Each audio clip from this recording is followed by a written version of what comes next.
What an honor and a pleasure it is to be with you. I want to congratulate the Global Health Ministries for many, many years of splendid mission and service on the margins. And so it's a great, I thank you for the privilege, and I will speak later, but I just wanted to appreciate all the history and the skill and the contributions you've made. It's back to you. Thank you. Thank you very much, and welcome. We're looking forward to hearing you this morning. This presentation, I'm going to pause at several points. Let me get back to the beginning. I'm going to pause at several points just to give quite an opportunity for questions and answers. So know that there are going to be several pause points if you want clarification. And it's a fairly long presentation I have this morning because, Doug, you told me you wanted it about an hour, but I can speed it up if you want less than that. So before I go forward, I just want to make sure that we're working from the same time schedule. Yep, we are okay until 11:30, and if you have that time, that's our plan. Okay, great. Well, what I want to share with everybody today is a concept called SeedScale.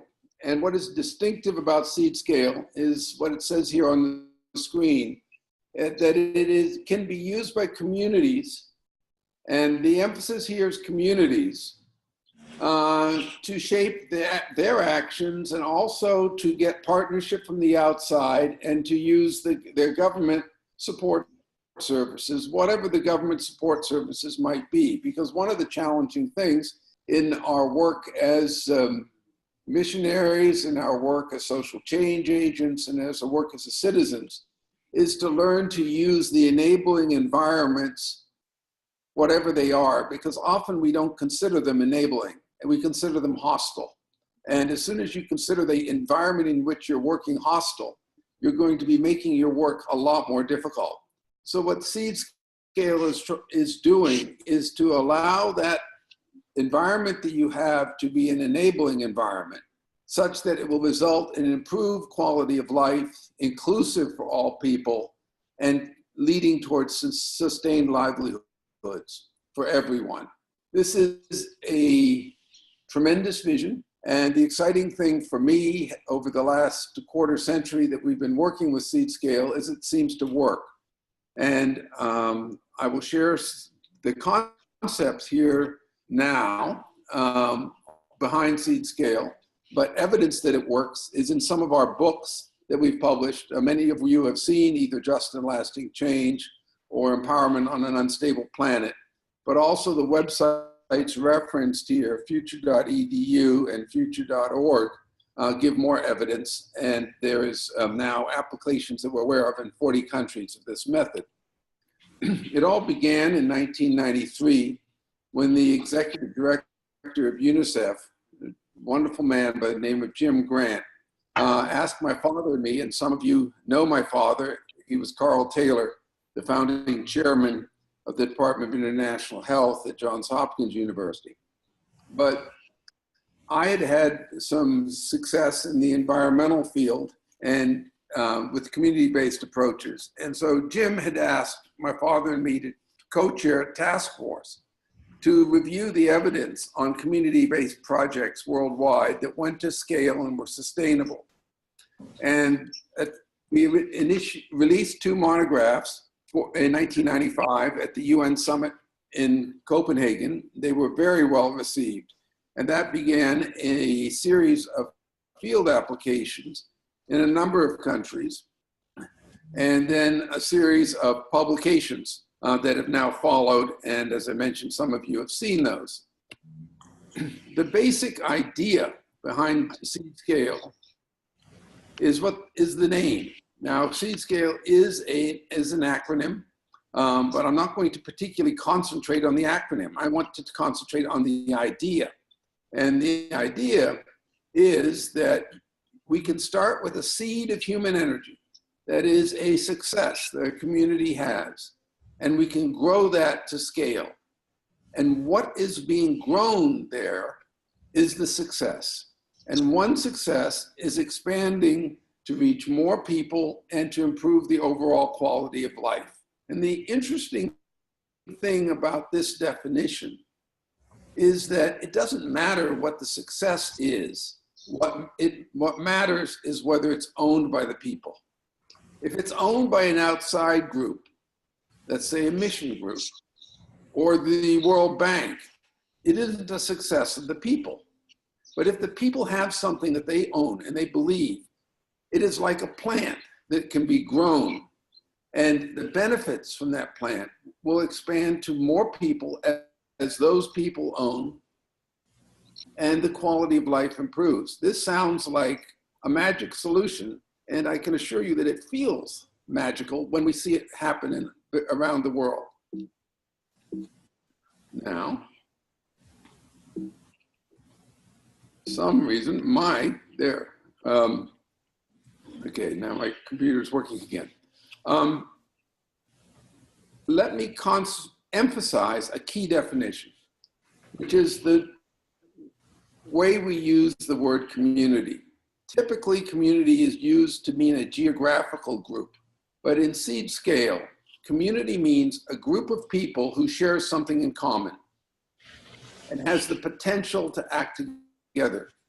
There are two ideas here. One is the sharing of something in common. You can be an international community, you can be a community of Lutherans, you can be a community of professionals, you can be a community of marginalized and dispossessed, but you must have this sense of sharing something in common, a bond that is existing between you and the other people. And that bond is going to be strengthened through this process. And it's going to be strengthened by your acting together. So how do you encourage people to act together? The way you do that is by giving them the incentive for an improving quality of life. And the idea here is it's not an improving quality of life for an individual. And in our Western thinking especially, we have distorted the idea of improving quality of life to be individualism. But the idea in SeedScale is that it is an improving quality of life for all. And when you have that idea, it's very different from the idea of competition between people. So I want to emphasize here at the outset that there are some of these dynamics of human engagement that are absolutely at the core. And these dynamics are more important than the formulaic steps that I will be suggesting later in terms of principles and tasks and criteria. This core idea of the energies of people driving change is the essential dynamic of SeedScale. It's not money. It's not orders and direction from a leader. That's control. What we're trying to nurture is the idea of cooperation, mutual dependency, collective well-being, the whole community working together. The more effectively you can make the whole community working together, the more effectively they will advance. Now, this is hard to do, because each community has self-interest going that is pulling itself apart. So we're going to have to develop a new way of thinking that is going to break down casteism, sectarianism, economic inequality. Those are factors that are very real in a community. And so the SeedScale method is not disregarding those, it's trying to bind those together into a sense of commonality. And it must do so in the differences of each community, because even two villages that are next to each other are different in their natural resources, finances, friends, leadership, skills. And how do we find a community-specific solution amid the very big differences, even with communities that seem to be quite similar? So this is the larger context that we're working within. Now, in that context, there are two currencies of social change. We're very familiar with the currency of money, and we create our programs by budgets. But if we're trying to advance the quality of life by just a budget, say as the World Bank tries to do, just to pick on the 800-pound gorilla or the 2 billion pound gorilla, where it's like hopping on one leg. If you can use both your legs, you're able to walk. It's much more efficient than hopping. And so in addition to the currency of money, we have human energy. And human energy is a currency that is there in every community. And the human energy has many forms. It's not just labor in a Marxist sense. Human energy is trust. Human energy is compassion. Human energy is creativity. Human energy is perseverance. All these dynamics of our being alive as humans, those dynamics are like money. They can be exchanged, one currency from the United States to Nigeria to India to China. And just as you can exchange the currency of money, you can exchange the currencies of human energy between love and creativity and labor. So how do we maximize? How do we get the efficient exchange of these currencies to work together to create a synergy where they support each other? When they are done effectively, we now have enough evidence from around the world to show that the two currencies used together creates double the impact in half the time for 1/5 the cost. These are really extraordinary results. You can't use one only. There are a number of communities that I've worked with that have really tried to use only human energy. Slums in Haiti, for instance, we've had some really very interesting demonstrations. A little bit of money is needed, and that money is typically invested in education. It is the need for the community to learn a new approach of working together. And when you invest your money in learning, rather than purchasing services, then the community learns how to use the services and resources it already has. Let's come back to this definition of community. Remember, I defined community as a group of people that share something in common and has the potential to act together. I want to define it in another way. A community is an agent. It is a co-equal partner. Okay, that does not mean, as many of us view the community, many of us in international development view community as a target, something we're going to do something to. That's a different meaning of community. Academics tend to view community as a place where they're working. They leave the ivory tower and they go to the community to work. Okay, that's community as a location. And then increasingly, people are looking at community as free labor. Oh, I'm going to get community engagement. And basically what they're saying is, I'm going to get the community to work for free for my objectives. Okay? When I'm using the word community in SeedScale, we're saying the community is an agent. It is co-equal with all the other partners. It is not being directed and controlled. It is, in fact, the foundation of the work. Now, with that understanding, to sort of recapitulate and pull the points together, how SeedScale works, successes in one community become learning sites of new action for other communities. The success of one community is the seed. The learning process to other communities is the scaling up. And in the acronym SeedScale, really the most important thing is not the seed or the scale, it's that little hyphen in between the two. Because in that little hyphen is the energy that is moving the seed to scale. And it is not a replicative blueprint that is underway of people copying the other. As that scaling up is happening from seeds to scale, there are experiments happening. Communities are adapted before they adopt.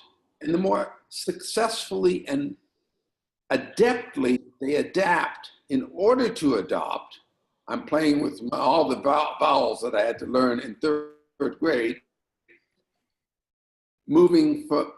then they are getting ongoing development. And what happens in that process, it's like a spider plant. You get nodes of growth as new roots are put down in new locations and new plants are growing, though the growth started with one set of successes in one community.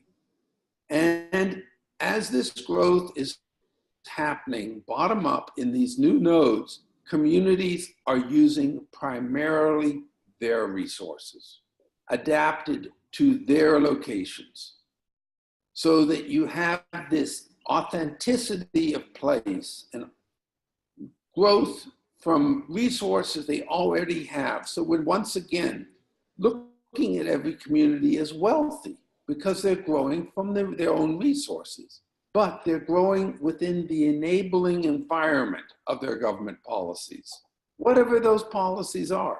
They're not trying to create a revolution. They're trying to evolve, create an evolution within those processes. And I say government processes, I also mean big business, I also mean religion, I also mean all the enabling environment of that location and that group of people. When you move the locus of authority to the local level, and you're emphasizing now process rather than product, you're offering people a method that can be used anywhere. And the most helpful thing the global health ministries can do for me is personally in return is to show me the system doesn't work. Because if you can give us an example of where you intentionally tried SeedScale someplace and it doesn't work, you're doing a huge favor.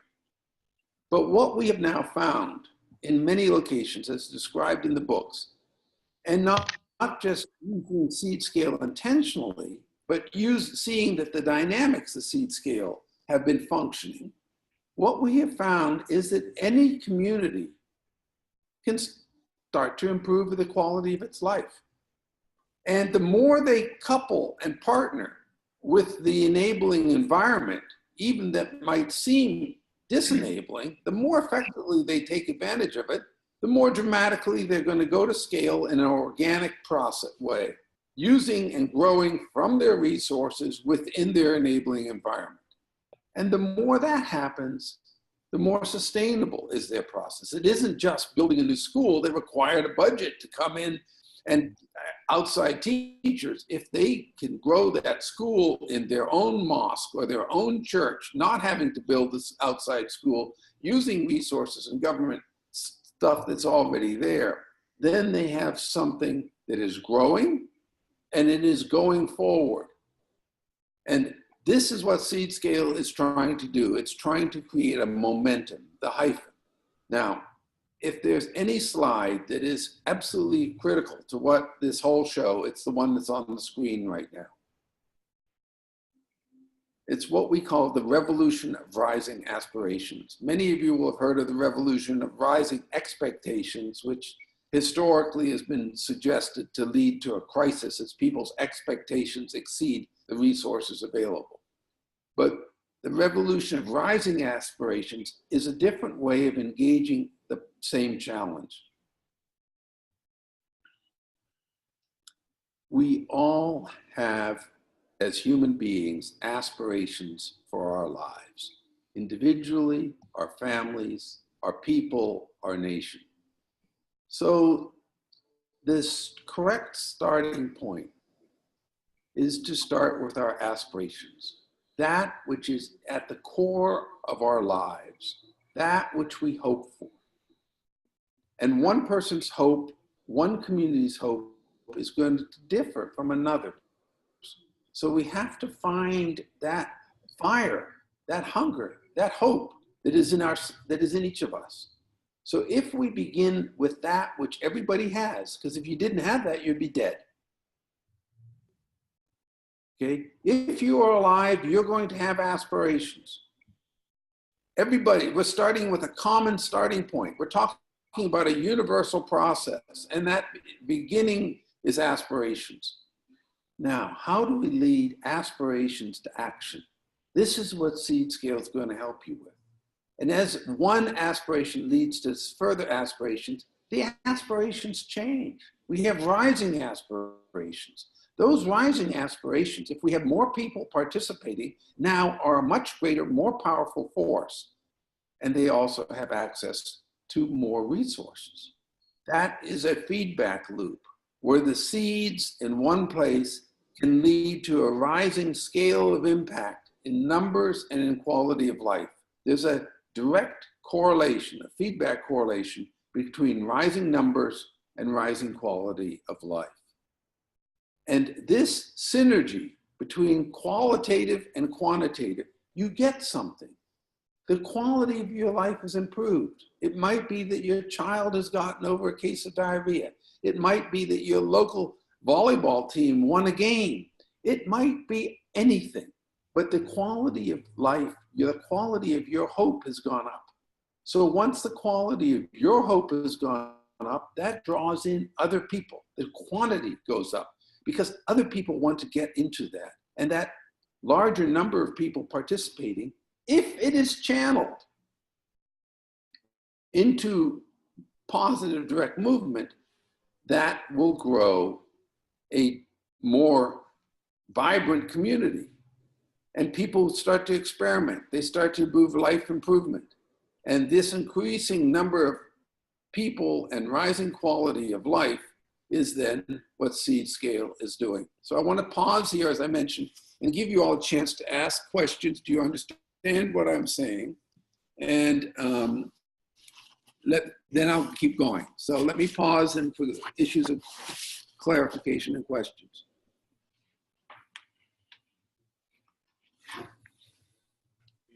Is anybody able to jump in with an observation or a question? You're welcome to speak. Open mic here.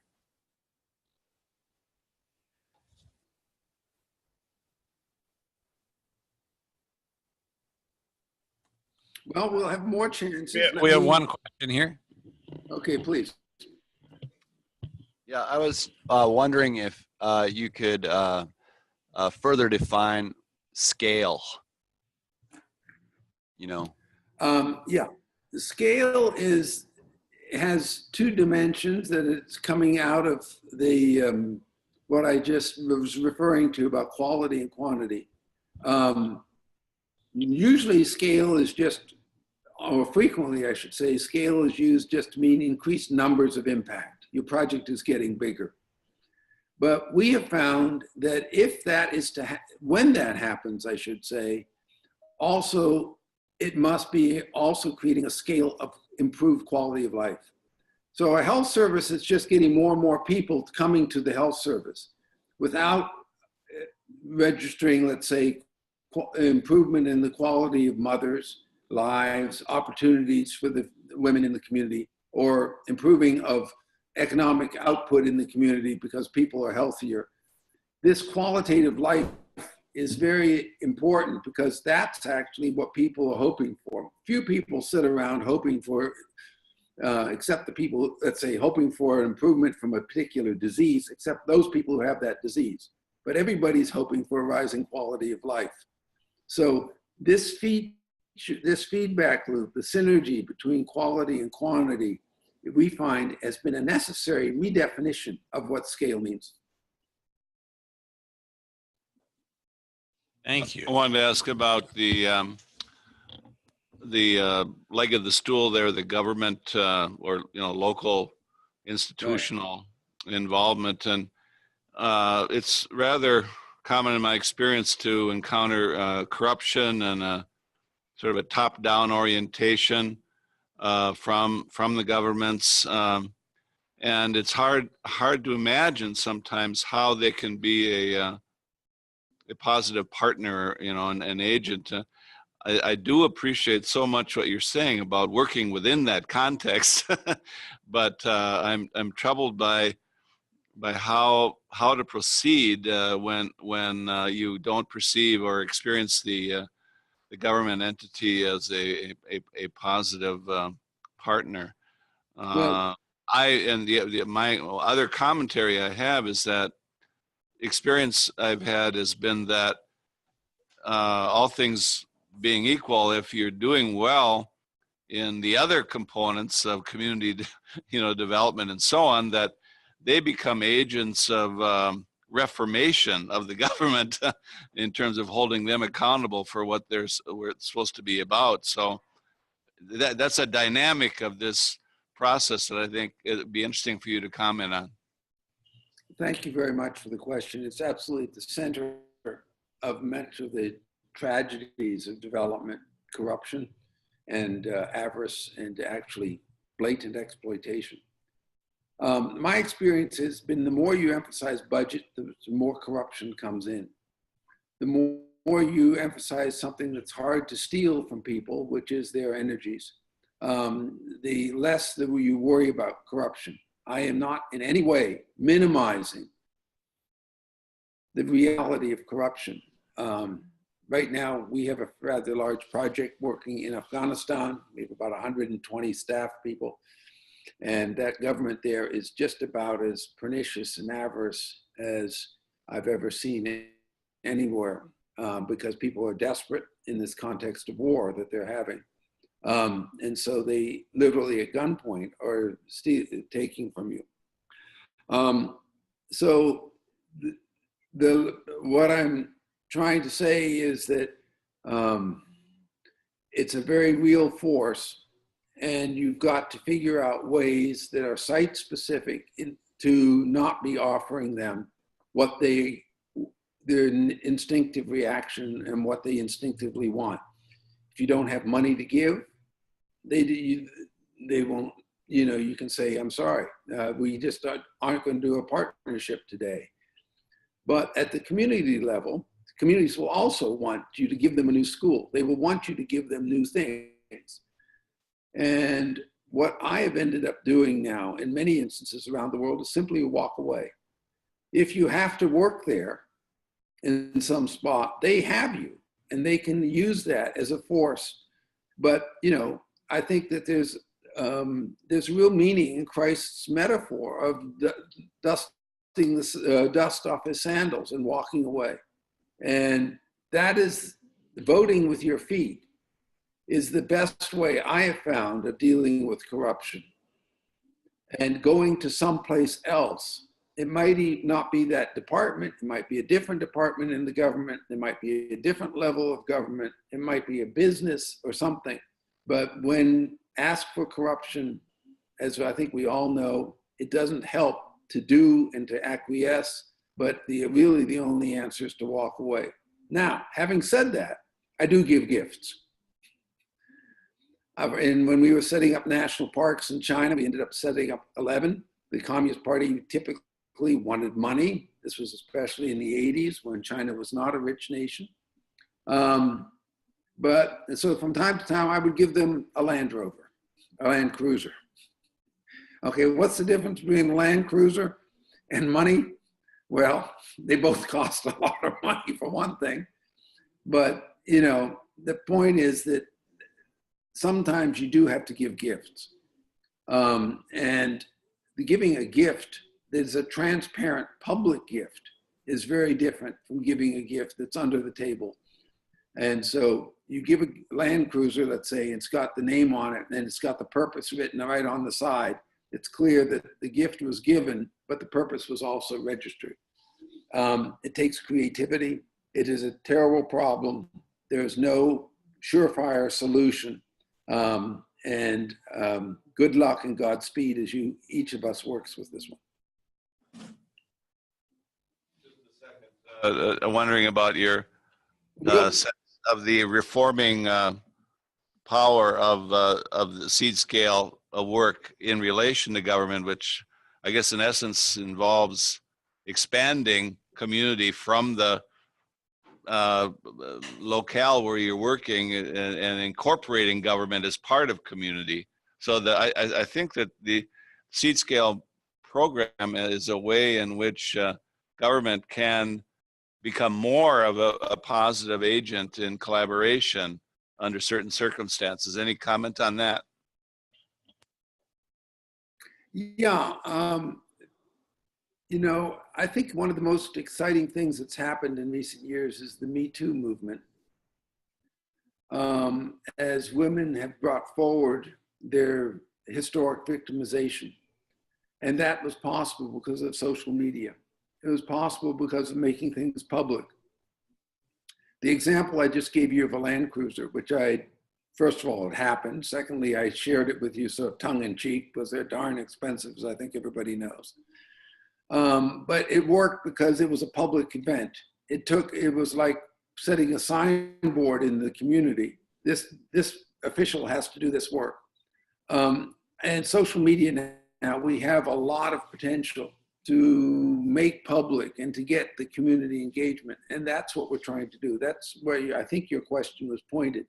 The stronger we make the community voice, that is really the only check there is on the top-down avarice, whether it's corruption or whether it's more pernicious manipulation, for whatever reasons of exploitation that particular agency is seeking to do. And we just have to make communities strong. And that means bringing communities together. And that's what SeedScale is all about, is to get that, strengthen that community voice. And if they could have done it on their own before, they would have done it long ago. To just say the grassroots will grow and we're all about grassroots growth, I think is saying it's something impossible. For the grass to grow, it needs sun shining on it, that is openness and transparency. It needs rain coming on it, that's nutrition. And then it can grow in its place. And it can use the local environment of whatever it is. But if you can't get that growth happening in some way around some topic, and it might be football, and your job might be health, but start with football, because otherwise you're going to be victimized or exploited. I'd like to move on because when I start answering questions, I get long-winded, and I get long-winded with slides, but they at least keep me pushing forward. So let me move into a second area, which is the conceptual theory behind SeedScale. And it lies in complexity theory. Okay, I think we all know that the real world is a very complex place. And we are lucky in the last 15 years, especially, to have a very increasingly complex and correct, I think, analysis of this complex world. And complexity theory typically is explaining that which we cannot explain. It is explaining multidimensional relationships where things are constantly self-assembling into new situations. And it is able to help us have a method of working in this very baffling context. That is, I won't go into it now, but if those of you who have not studied the issue of wicked problems, we today live in the middle of wicked problems that are problems that have no solutions, at least no apparent solution. And the only thing we can do is to make the situation better. We can't ever get it right. And this is life. Stuff happens. And in our modern mentality, we've been conditioned ever since Descartes especially to think in cause and effect, to think in a Newtonian way that you do this and you get a reaction for that. But in the real world, bad people have success. Good does not bring progress. This does not cause that. And so the mentality of cause and effect has not, while it works, it does not prove itself to be a robust conceptual system to approach social change issues, okay? And especially one of the features that is most baffling is that whatever we figured out today is going to be different tomorrow. So our responses have to be constantly adapting to the fact that the world is adapting. And this is especially true in our modern world, where we are all one culturally, information, financially, and in terms of the biosphere of life systems itself. So what I want to emphasize is that we have to come up with new ways of working. What worked in the past is not what is going to work in the future. We need a system and a way of thinking and a concept that is designed around complex systems constantly adapting. The technical term is a complex adaptive system, a CAS, okay? And the more we can get CAS's type thinking into our understanding, we're going to have a knee-jerk response that helps us, rather than the feeling that we have to fix it, rather than the feeling that we've got the answers. Now, in a complex adaptive system, each interaction is simple, and all these simple interactions create the complex system. An ant is a simple animal, okay? They are working from very simple smells that they're pheromones that they are picking up, and they, as a consequence, build these ornate, complex ant colonies. The structure of the colony, but also the interactions among the ants themselves. Each interaction is simple. The collective product is complex. Now, if ants can do that, and that's what results, we humans do it on an even more complex level, and we call them cities. They are our anthills. And in cities, you may have a mayor, you may have a police force, you may have whatever you have, businesses and what have you, but nobody's in control.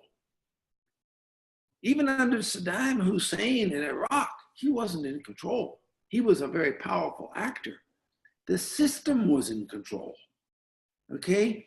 Change in the complex systems grows from the inside out, okay?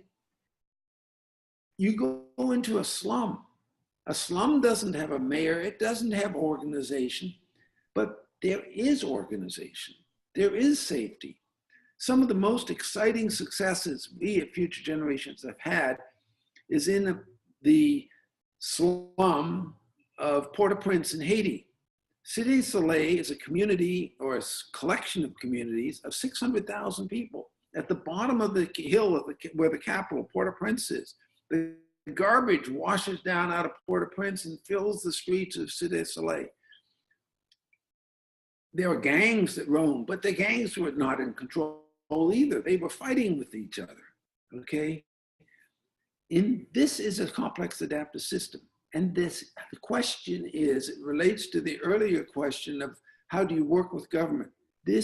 You've got to get a responsive mechanism that allows you the process to deal with such situations, be they corrupt, be they disorganized, or whatever. And complexity theory is what SeedScale comes out of. And I don't have the time here to give you a full lecture on it, but those of you can grab some books, read up on the sub-theory of complexity theory called emergence, on how change emerges from complexity. And the key takeaway here is the idea of principles. Now, assuming that we are in this discussion, we're all Christians, we understand how important the Christian principles are to bring clarity to our lives that are otherwise complex and very confusing. If there's any reason why we're Christians, it's probably because of the principles that we learned. They gave us coherence out of confusion. But let's look at some of the other principles principles, just as parallels. Now, we think of the military as a command control system that is not a complex system. It is control. There are directives, starting with the generals and going down to the grunt soldiers at the bottom. But the military has understood that sometimes its control systems break. Sometimes its troops are left absent the direction that's coming from the control. And then the military understands that you need some principles to bring the military unit back into successful action. So no longer is there directions coming from control. The military unit knows to move to the high ground, protect the unit, establish communication with the central control. 1, 2, 3. Follow those principles, and then the military, that unit will be back in function. In Afghanistan, where we work, there's similar principles. It's a larger social system of chaos. First, protect the family. Second, give hospitality to all, even if they're your enemy. And whatever it takes, you make sure you survive so that you can do number 1 and number 2. Okay? In that context, they've been able to deal with the Soviet Union, the Americans, the Pakistanis, and Alexander the Great. And in America today, we have also, it seems to me, our principles. Now, I personally don't like them, but I see them everywhere I go. Look out for the individual. Take care of number 1. Be great. Look out. Don't be a loser, whatever. Take care of yourself as an individual. Measure your success by money. And we have this crazy preoccupation with success, safety at all costs. So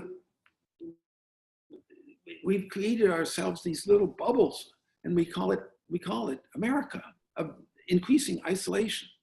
Now, whether you agree with my examples of the military or Afghanistan or America doesn't matter. The point I'm trying to make is that in complex adaptive systems, success in navigating the complexity comes through having principles. And that's what SeedScale is offering, begins with a set of principles. And when you're working from that, strength comes from inside. The community that shares something in common and has the potential to act together is able to respond when attacked. And using its principles, it evolves its situation. It adapts as its needs go forward. And the more that community is successful at that, other communities copy it. And what actually happens, as has happened in the slum of Cité Soleil in Haiti, where we work, is that you create a larger enabling framework of social progress and change. And that is being driven by an extension from those principles.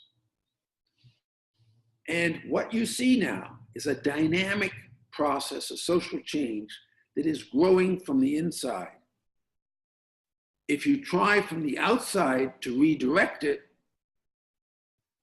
it changes right back as soon as the outside direction leaves.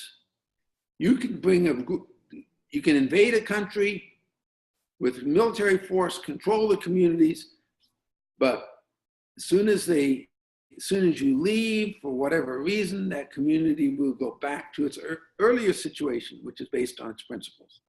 And the United States has found that. We went into Afghanistan, we gave them a constitution, we told them that they had to treat their women this way, that way. We told them that this is how they should structure the economy. We thought we were being wonderful and giving them the divine insight. Guess what?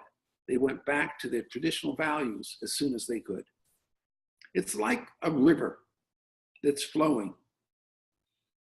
And you can put a dam in the river, you can put some rocks in the river, but the river ultimately will keep going in its way as soon as you start to take that control back out of the river, and you otherwise are fighting it.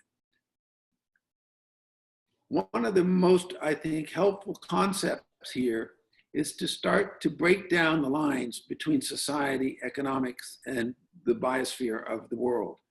or the infosphere now of the Internet of Things. We are one complex adaptive system that is called the humanity, planet Earth, and I like to call it the socio-econo info biosphere, just to emphasize these four different dynamics of people, money, information, and life itself. Starting to understand that as one system, not Chinese, Russian, and American, or some other definitions, but we are ultimately one. And how do we learn to work together as one from principles? Okay, the key idea here, key, emphasize, bold letters, is relationships.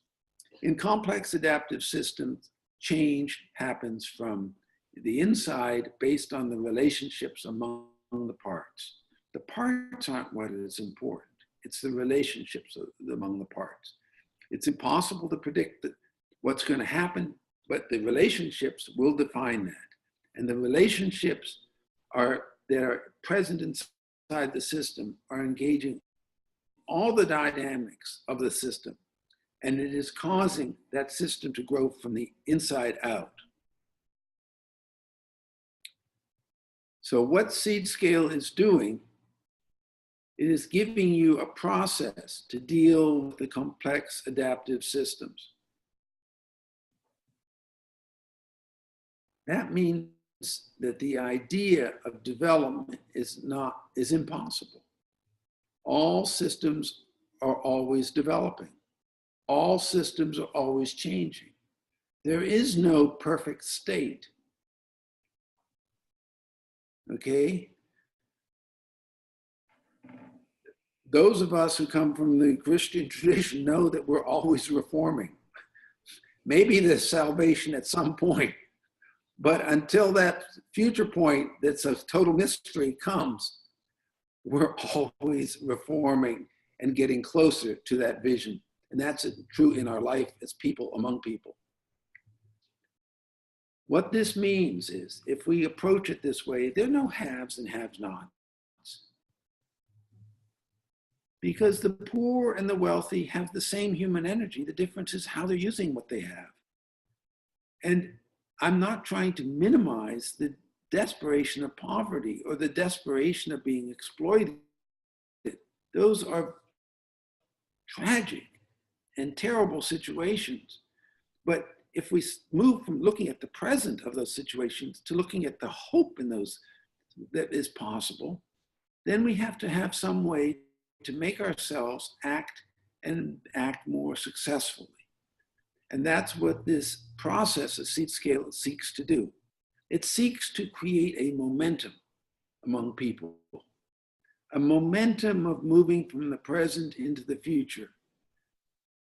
It seeks to use the resources they have, the money, the trust, the partnerships, their friendships, to use all these resources in an optimized way.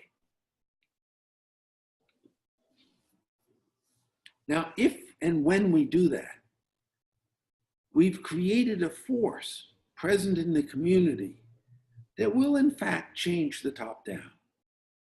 Okay? We have created a force in the Me Too movement that is now in the process of changing the top-down exploitation of patriarchy.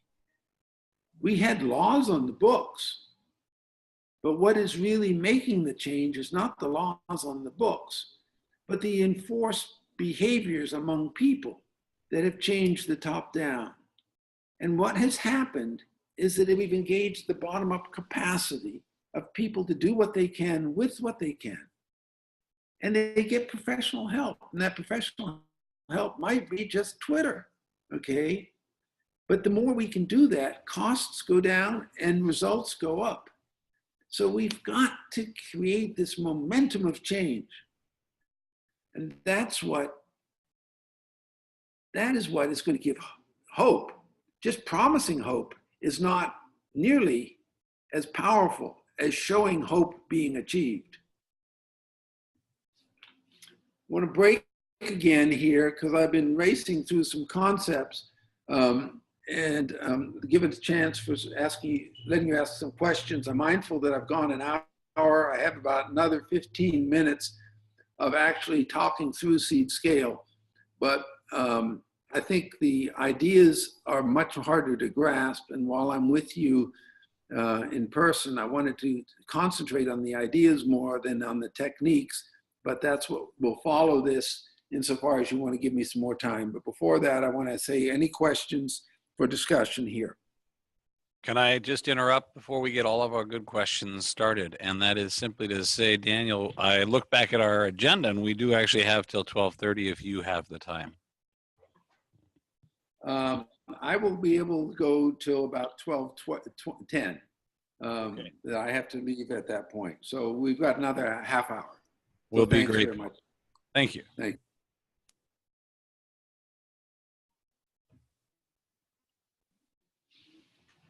I wanted to ask about money. As a grant-making organization, it seems to me what you're raising should move us to be more evaluative, I guess, in decisions about allocations of money. And the issue being, in what way does it become a aberrant controlling factor, or in what way does it become a ineffective enabling nurturing kind of support, and how do we monitor that? I've been personally dissatisfied with what I consider to be a simplistic what can I say, policy, if you will, that our partners become sustainable, that our initiatives become sustainable without really, defining, what that means. It seems to me that there is a need for, and I think your model indicates there is a need for external nurture, support. But what can you say about that place of managing so that what we do in the way of granting becomes enabling rather than aberrational? Well, first of all, you need money. You absolutely need money in this modern world. You need to spend it efficiently and effectively. And I think we are living in a world that is awash in money, and there's a huge amount of money being wasted. And to try to compete with those who are throwing money at problems, World Bank, Gates Foundation, whatever you want, the big money throwers, US government, China, you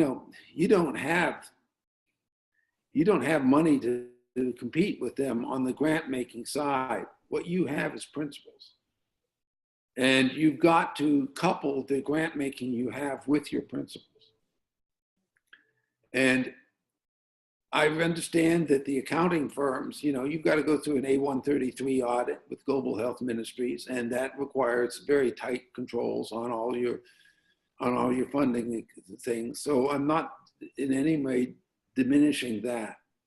But money without principles, money without people learning how to use that money more effectively, I think is not using the money at its potential, or probably for why the good parishioners, if I might make some assumptions, gave you that money in the first place. So I'm not, in saying this, I'm not making any accusations about what you're doing. I'm just saying that it's more than giving a grant with a grant document with deliverables, okay? I think grant documents with deliverables are actually something that should be avoided, which are grant documents with processes that must be followed. That's very different from saying we want this result from our work. That in that case, you're actually just buying something and somebody's performing something for you. But if you say we expect this process to be followed, okay, now there are many ways of following process, but and then SeedScale gives you one framework. I think this question is actually at the core of, it's a brilliant question. And you just got to stop overvaluing your funding role and go back to valuing all the other things that you can bring to it. I grew up as a missionary kid in India. My grandparents were missionaries as well.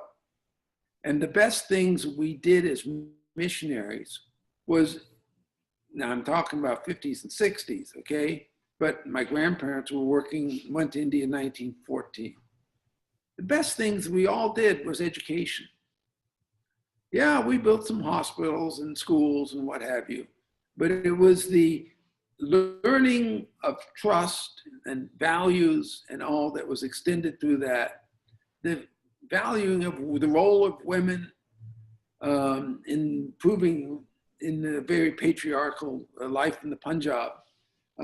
That's really been lasting change. So I've made time today to talk with you and your board because of the values you have. And you've got to extend that more emphatically and successfully. The world's desperately in need.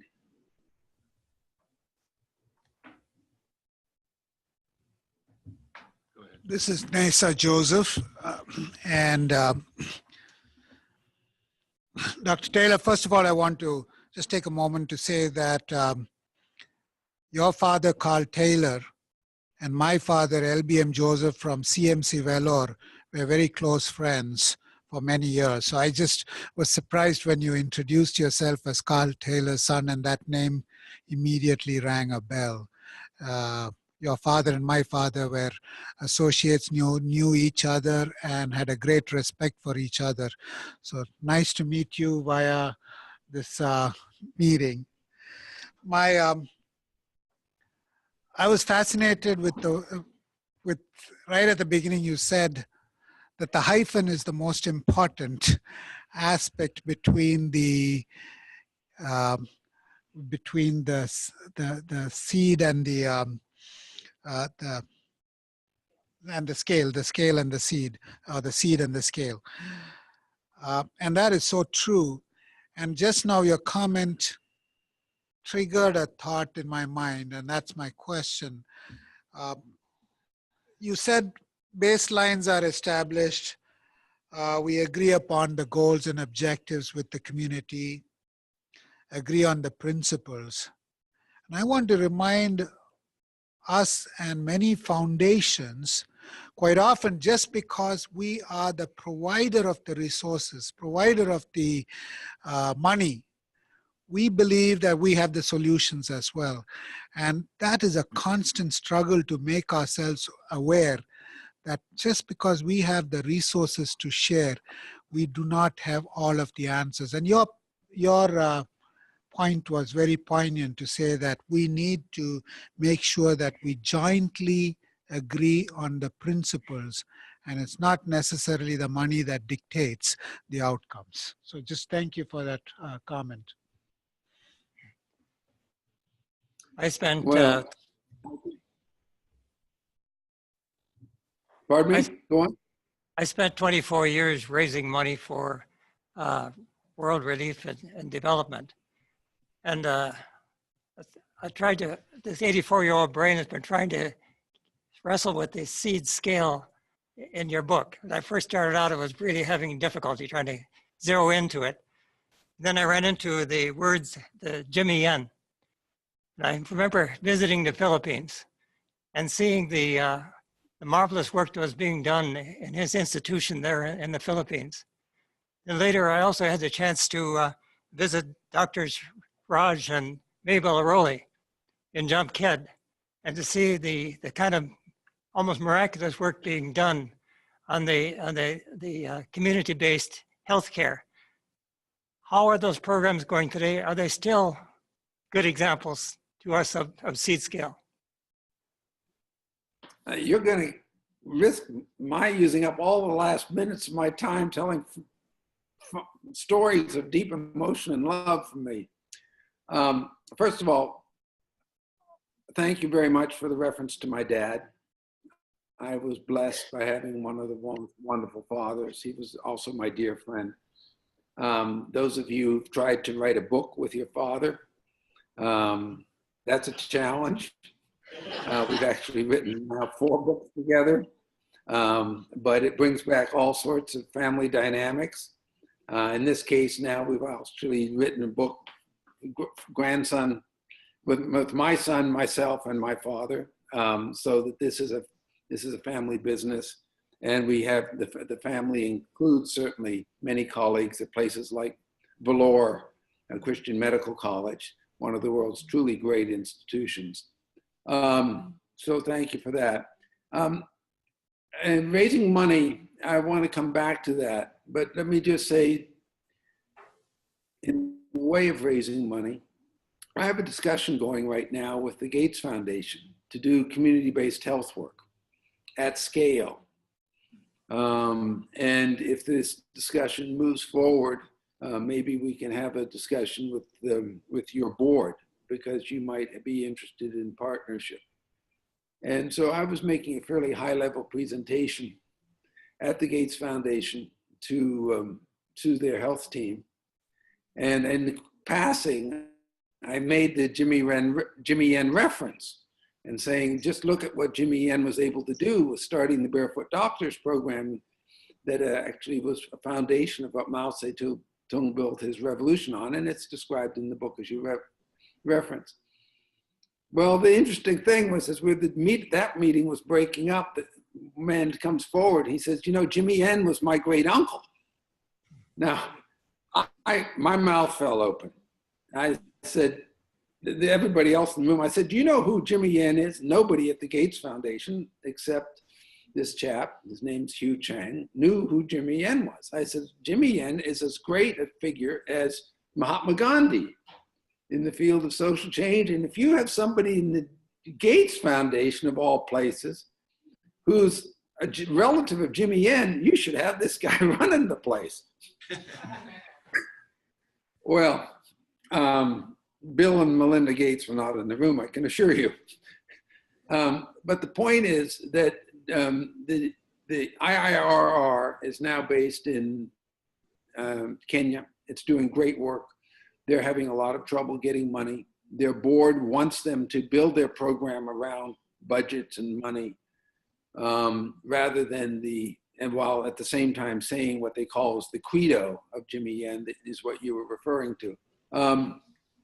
They're going forward, and Isaac Bacala was a fabulous president and leader of that program. But they are in the middle of an institutional identity crisis over exactly this issue of whether to follow grants or whether to follow the credo that you were referencing, which leads me to the wonderful work of Raj and Maybell Aroli, dear personal friends, both deceased. Their 2 children, Shobha and Ravi, are carrying on right now, and they're doing great work. We miss Raj and Maybell very much. And the classic problem has come, which is from an inspirational leaders in Raj and Maybell to how to carry on. And in this case, they're trying to carry on by having the children. And ultimately, children carrying the parents' vision is not the answer. And it's certainly one that I struggle with because of who my father was. You know, this is the 40th year anniversary of Amata, and my father was one of the co-drafters of the Amata Declaration. And so my brother and I and my sister are trying to say, what is our roles in carrying on? And I think that the answer to all of this is that it's a new answer. It's not the old answer. And Jumcade is having to find a new answer. And rather than just putting marigold garlands around Raj and Maybell's photographs. And IIRR is having to as well. And I'm optimistic about both institutions. But the puzzling thing to me is how others have not copied. These are obviously very successful examples. And I think the answer is not in copying, but in adapting it. And I do have some hope. Maybe we can get the bigger groups like Gates and World Bank. You know, I've been ever hopeful that Jim Kim, president of the World Bank, would pick up with some of these ideas, because he talked about them when he was founding Partners for Health with Paul Farmer. But it seems as though money always seems to be made more important than these issues of values and process.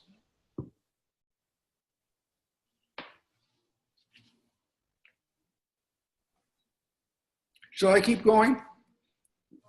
Because we move now into the 1, 2, 3 side of the presentation.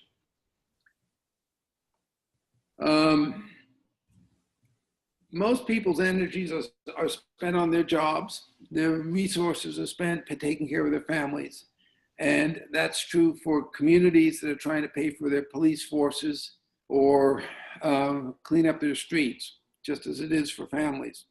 So what we're talking about here in using is a very small portion of discretional energy or discretional resources that any community has. And it relates to the question you just asked about global health ministries.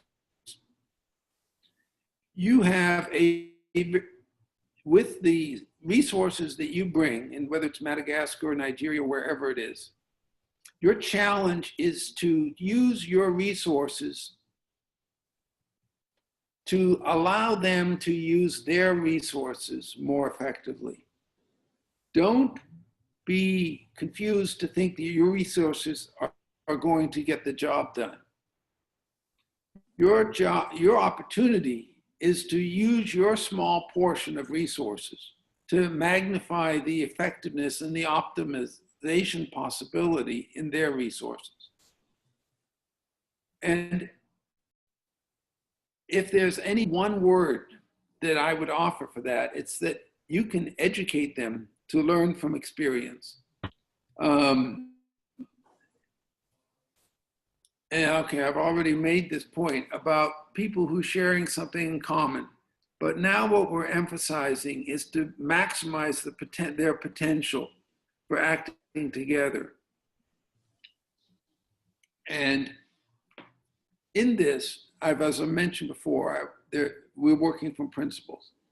And you have to figure out, it's a good thing for you to do as a board, what your principles are.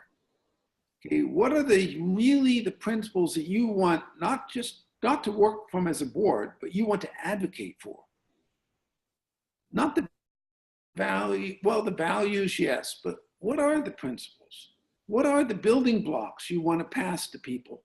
And maybe if you, one thing, and certainly my discussion recently with a major foundation in New York, they just wanted honest bookkeeping. Okay, well, that's what they want. But I don't think that's actually going to optimize the use of their money. So once you figure out your principles, what we have found is that you need to get them to all work in synergy. Now, we have 4 principles in SeedScale. And I'm going to fly through them right here because the most important point is that all 4 are needed. Okay, but let me just fly through them and then talk about them as a collective. The first one is building from success. And building from success gives hope, as I said earlier. It creates a foundation, as I'm going to say now, of something the community has that's strong. And it also points to the next success, to the future. But you create from that foundation by bringing the team together, a 3-way partnership. You've got to get everybody in the community working together. So you're trying to get this growth from the bottom up. And that bottom up community mobilization is focused on a target group, and it's focused on getting that community working together within the context of the top-down enabling environment. And your opportunity is in from the outside. You're giving ideas and mentorship. You're not driving the process, but you will get maximum impact if you stick to your partnership role and say, we're bringing ideas and mentorship in from the outside. And then with that, what will happen is this forward momentum moving forward.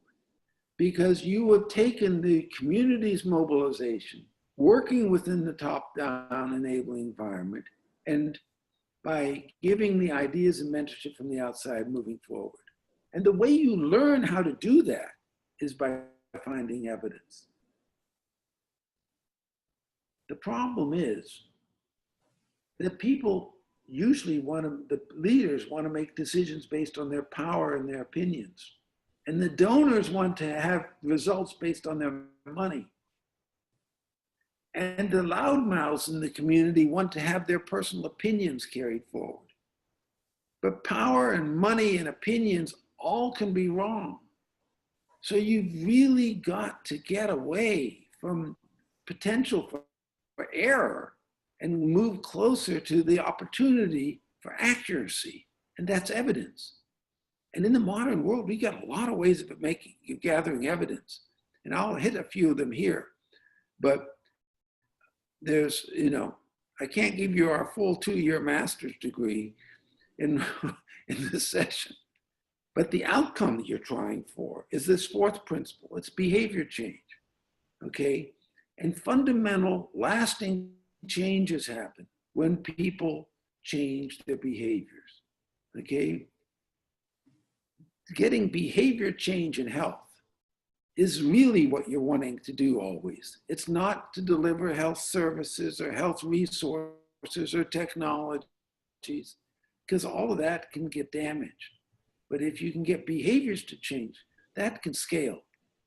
So now just go over these things. As behavior change is the output. Evidence-based decisions is the way to get to the output. Three-way partnerships is the team that you're working with. And I've got to walk out my thing. And building from success is the starting point. So the four of those together, and I got to walk back through my slides again. The four of those together, the building from success is the starting point. The team is the workforce. Evidence-based decisions is the process, and behavior change is the outcome you're going for. And you grow those by what we have found are 7 tasks. And the interesting thing about these 7 tasks, and we spent 3 years working up this process with some very knowledgeable people around the world, is that growing social change is just like growing an agricultural crop. To grow a crop, you plow, you plant, you irrigate, you protect, you weed, and then you harvest. And you do that in any part of the world.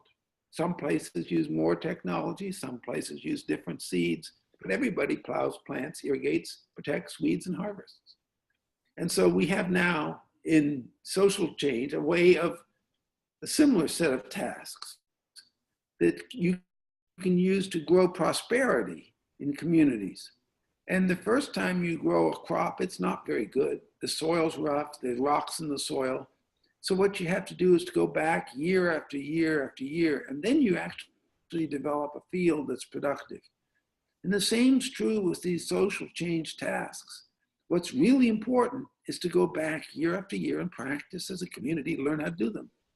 And the first one is the idea of coordination. You create a local coordination committee. You've got to learn how to work together as a community. And that means starting with something that you're going to be successful at. And a community team, a committee is what's reliable. Time and again, we look for the leader who will do the job and give the directions. But you know what? It's really hard to find a leader. And if you are lucky and find a good leader, that leader is going to move on to a better paying job. And so you're stuck without a leader. So you create a committee, and a committee can have some bad people on it, some good people, but if you have an outside-in enabling process, growing that committee through education, this task will get better and stronger. So the next thing is you find your strengths in the community, because you've got a lot of weaknesses. Every community does. But rather than focus on the weaknesses in the community, you find your strengths and you build out from those. You don't try to fix what's broken. You try to strengthen what's working.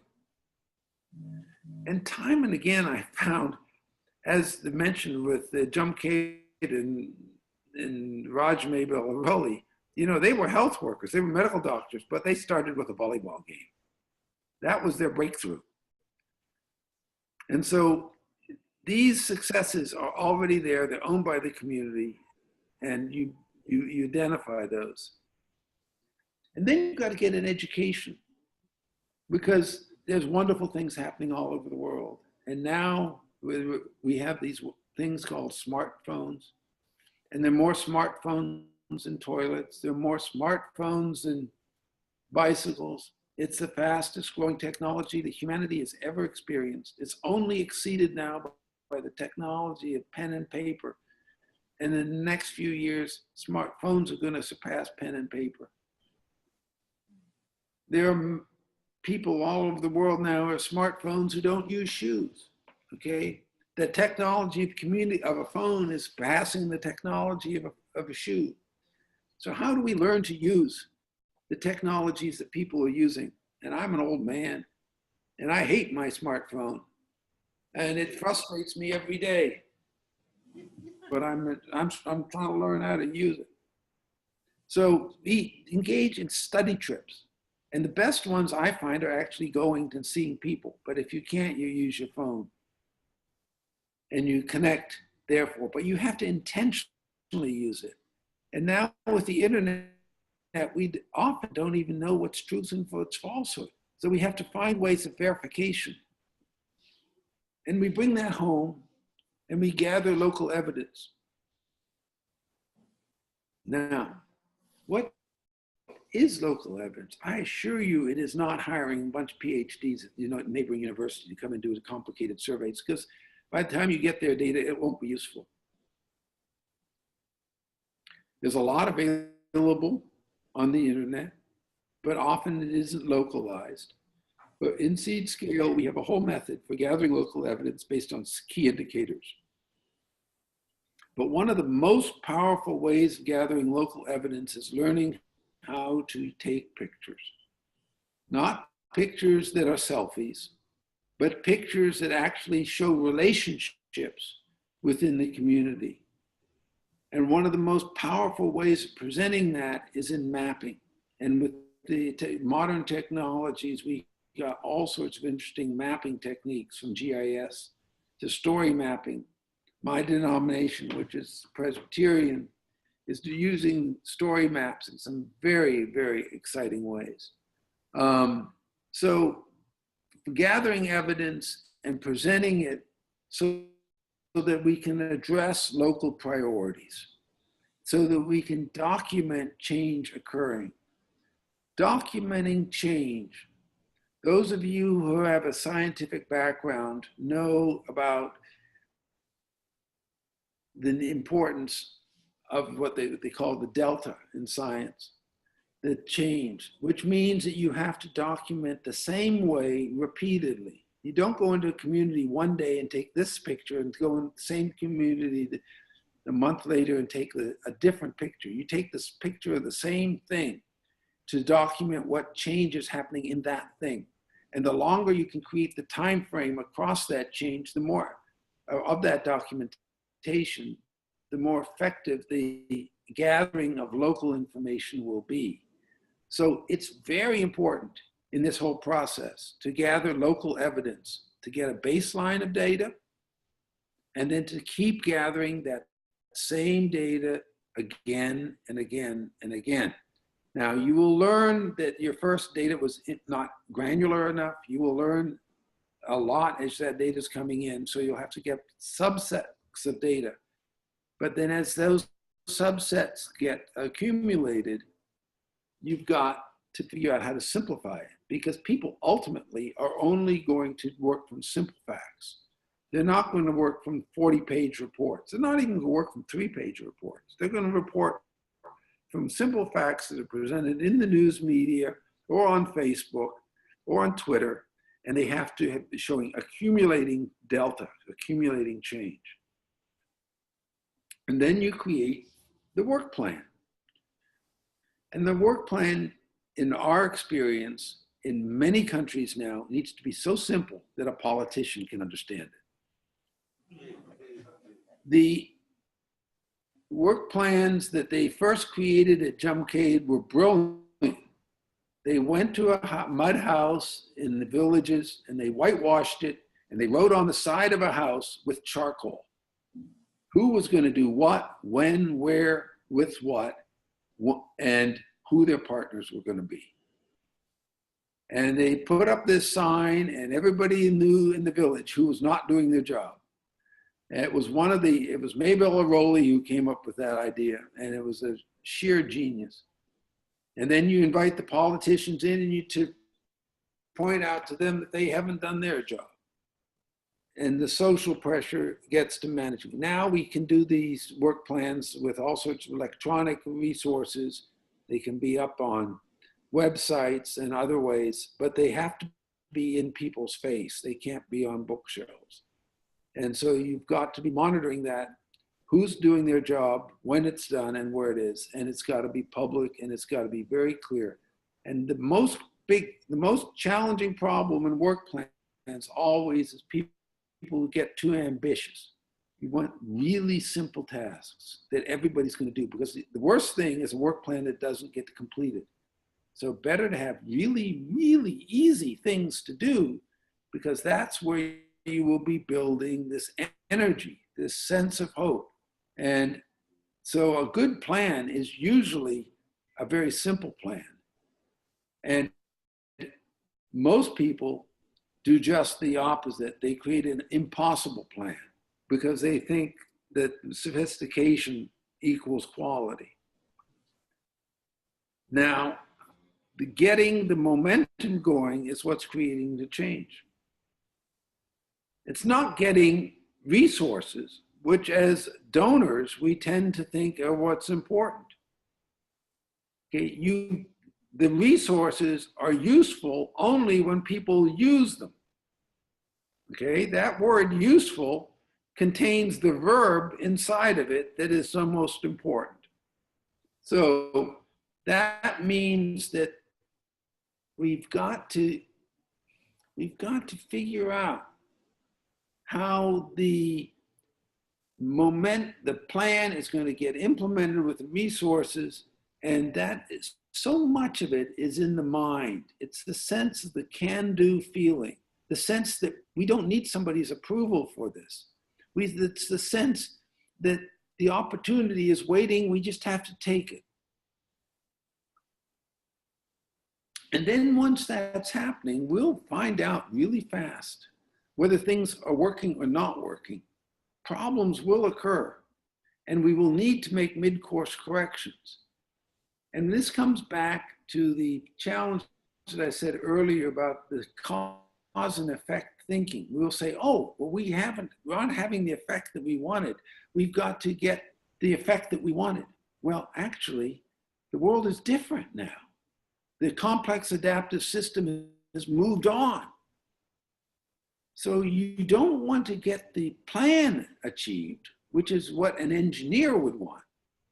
You want to keep strengthening the principles that you're working from, because the principles are what equip you to deal with the complex changing world. And so as you make your mid-course corrections, before you're going to start this 7 tasks again, don't try to get everybody reprimanded for missing the plan in the way that the old Soviets used to punish people and penalize them with fines for missing plan deliverables. But you say, you come back and you nurture, why and how can we help you build on your successes, strengthen your team, find more accurate evidence to achieve your behaviors. So we have these 7 tasks: create or recreate the local coordinating committee, identify past successes, study successes elsewhere, gather local evidence, create a work plan, take action to scale, start to move it, and making the mid-course corrections. These work together like cogs on a wheel to move forward the community toward the 4 principles. Now, as we are moving forward, we have an evaluation mechanism that keeps you on track. And it's the 5 criteria. Now, earlier on, we had 7 criteria and 7 steps, and then we brought it down to 6 criteria because evaluation is one of the most poorly done processes always in social change. So we said, we really have to make this thing universal and simplistic so that it's done. And what we're trying to do here in evaluation is to create a mechanism to monitor change, that is the delta in a scientific sense. As a human being, we are always monitoring our individual lives. And we have, interestingly, normally 5 senses that we're using to monitor everything between our sight, sound, smell, and touch. And that's how, as individuals, we figure our way through the complex, adaptive, always adapting world of our individual lives. So we've tried to create a parallel in these criteria for the way we work as individuals, a parallel for us to work as communities. The first of these is the idea of inclusiveness. We used to call this equity, but it's a bigger value. It's how do we include everybody? Ethnic differences, religious differences, gender differences. This gathering of us as our common humanity together in our whatever that community is. And the more we gather that inclusiveness, we create a momentum. If we create divisiveness, we're rupturing our most essential asset, which is our collective strength. So let us start to measure our degree of inclusiveness. And we have techniques, which I don't have time to go over here. The next one is the sustainability. Okay, you can hit your targets. Throw money at a problem. You might very likely hit your targets, but it won't be sustainable unless you keep throwing money. So for sustainability, there are 3 faces of sustainability. One is the economic, okay, is the resource stream sustainable? Giving resources that need to be given every year, you're not getting anywhere. You accept dependency. Next is the ecologic sustainability. Are you depleting the life basis of life itself? And the third is the value sustainability. Is the culture changing in ways that is not going to allow the quality of life to grow? Okay, you need a way to measure all of this quickly and accurately. And we do have those techniques now. In this case, it's taken us on these criteria. It's taken us about 20 years to develop our toolbox. And one of them is the fact that we have to look at everything. We can't just be looking at health, because health connects to everything. And so how do we create a balanced momentum? Of course, things are always going out of balance. And the hope here is by watching and monitoring the balance, we can keep things from spinning out or one thing becoming dominant over another. Now, I've already mentioned what we call the socio-econo-info biosphere, but we're all interdependent in this world, increasingly so. And we have to avoid the dependencies, whether they're financial or any other environmental dependencies. So we have to be studying this whole issue of our balance, our interdependence between communities around the world. And I think that's one of the really exciting things about a group such as Church Missions, because we are apolitical and we are not tied to particular economic forces. So we can work in building interdependencies, and at future generations. We've been very involved over the last 10 years or so with Vietnam.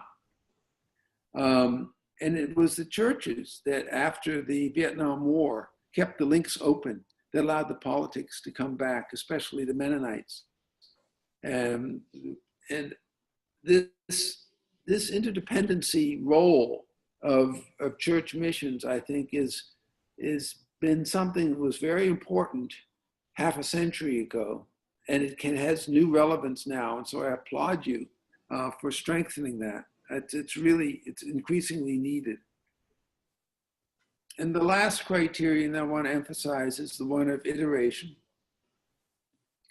Iteration is doing the job again, the next time better. It's not repetition.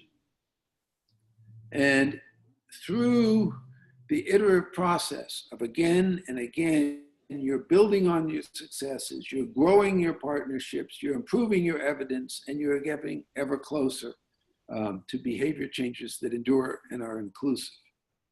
And so learning that you don't need to get the job done right, you just need to get the job done. That's what's the challenge. And we're told always to get the job right. To get an A on the paper, sometimes you just have to hand in the paper and then tell yourself the next time you're going to do it better.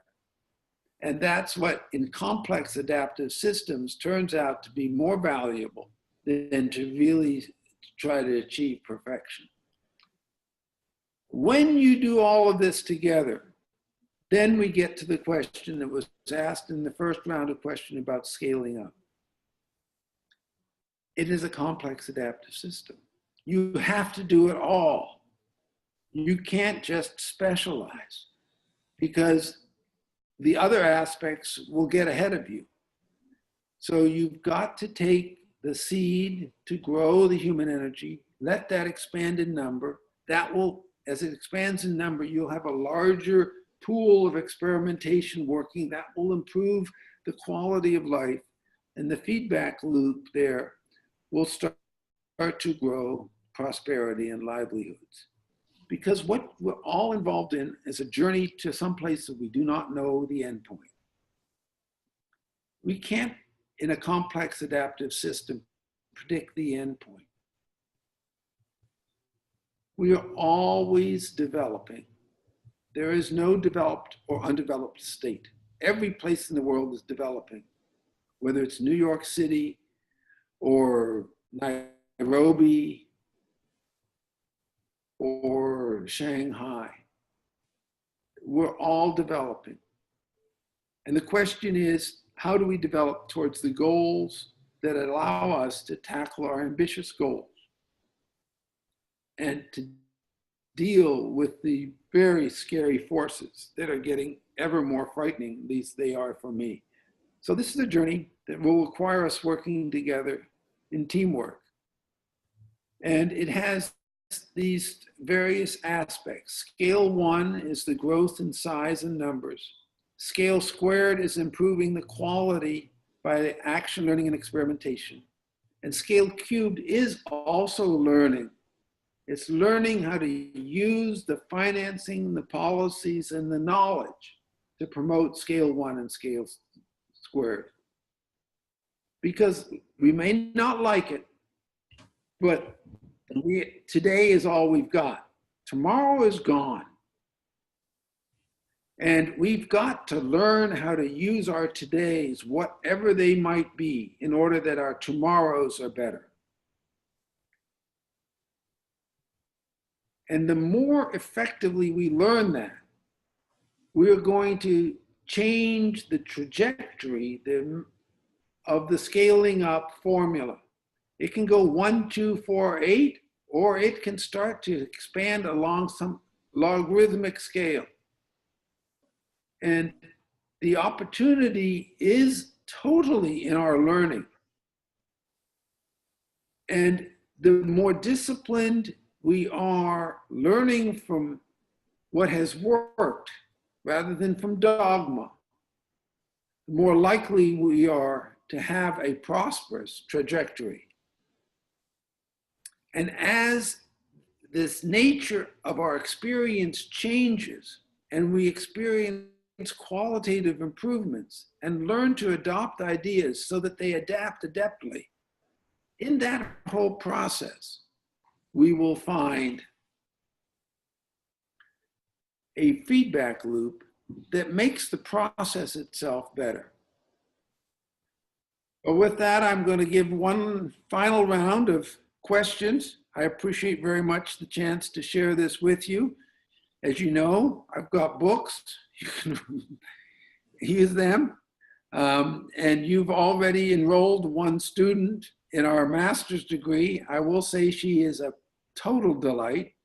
If you've got any more like her, as I sent a message to Doug Cox a little while ago, I'll match your scholarship with one from mine because you gave us a great woman, and I'd love to have another one in our master's degree. Fantastic. For those of you who don't know, who know Nawina Briska but don't know that she's receiving that scholarship with partnership with the ELCA2, it is a joy. And we know some more.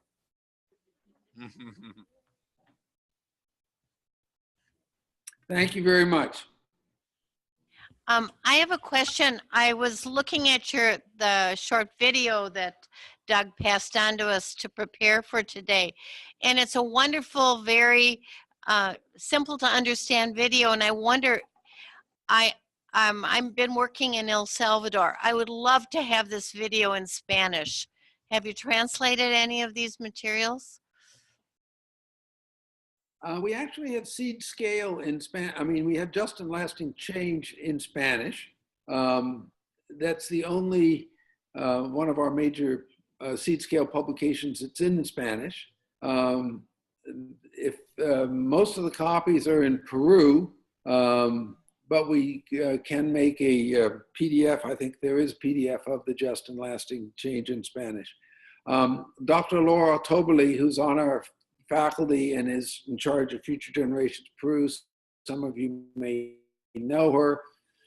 She will this year be leading the International Health section at the APHA meeting. She has a number of Spanish-based health learning materials, flip books, charts. And if you send me an email, I can make some of those available. Many of them are available on our website under our publications section at future.edu. But if you need more, some of those particular teaching materials are available. Great, thank you. But that particular video is not. We've got some calls for it in a number of languages, but my budget ran out at that last cartoons section on that SeedScale video.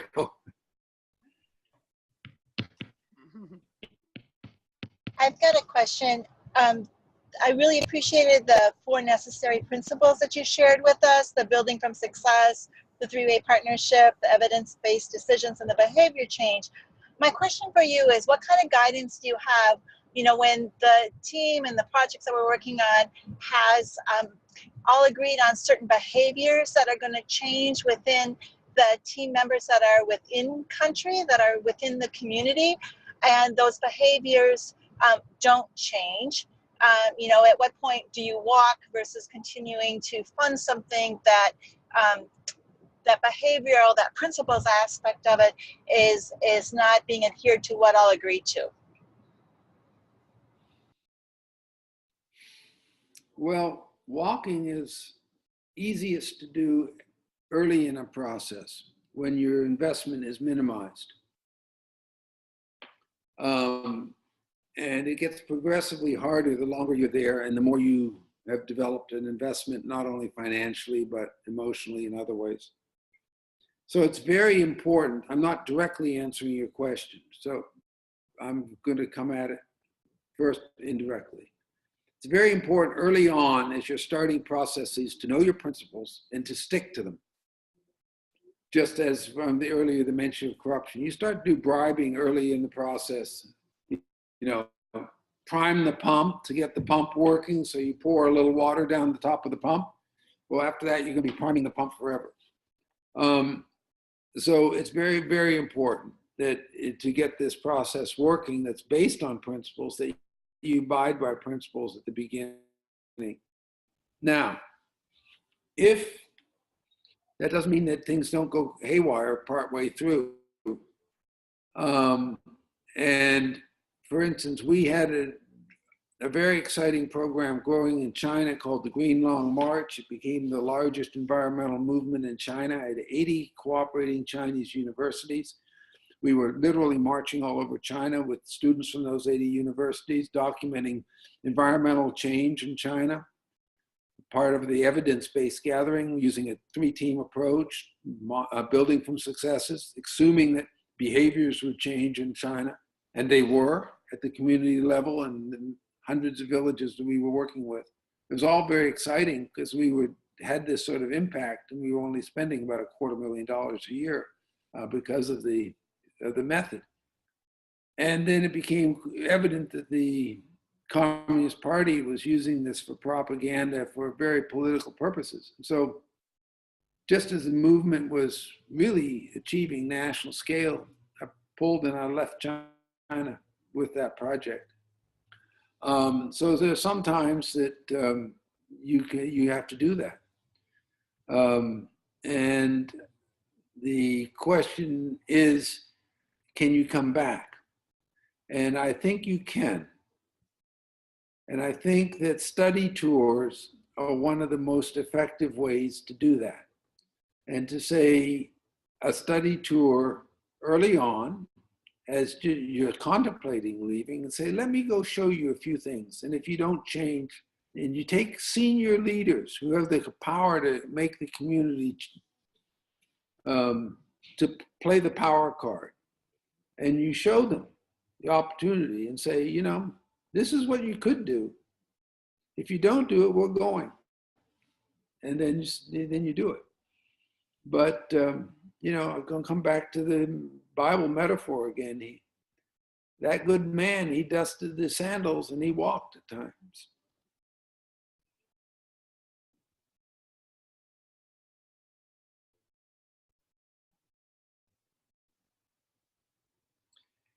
Well, I've used my time that I said I would, and then some. So let me again say thank you very much. It's always a pleasure to work with you. And again, I want to salute and congratulate especially your hardworking student in our master's degree. She really is exceptional, and I thank you for the opportunity to give us a colleague like her, and we'll welcome any more that you might want to send. And if you have any questions, please get back to me. You've got my contacts, and please look at our website. Daniel, on behalf of the board, at the very least, we want to thank you deeply for the both the books, the partnership in many years. I know several around these tables have represent deep number of years of partnership with you and your father. And we are delighted. I'm delighted personally to be a part of this partnership now, and grateful for the vision. Thank you for sharing it this morning. We have many more questions, so if you had a few more hours, we'd stick with you. And but in that tone, we will not be a stranger. Thank you so much, and thank you on behalf of Nowina as well, and maybe some other candidates too. God bless you, and we'll give you a round of applause, I think. Thank you very much.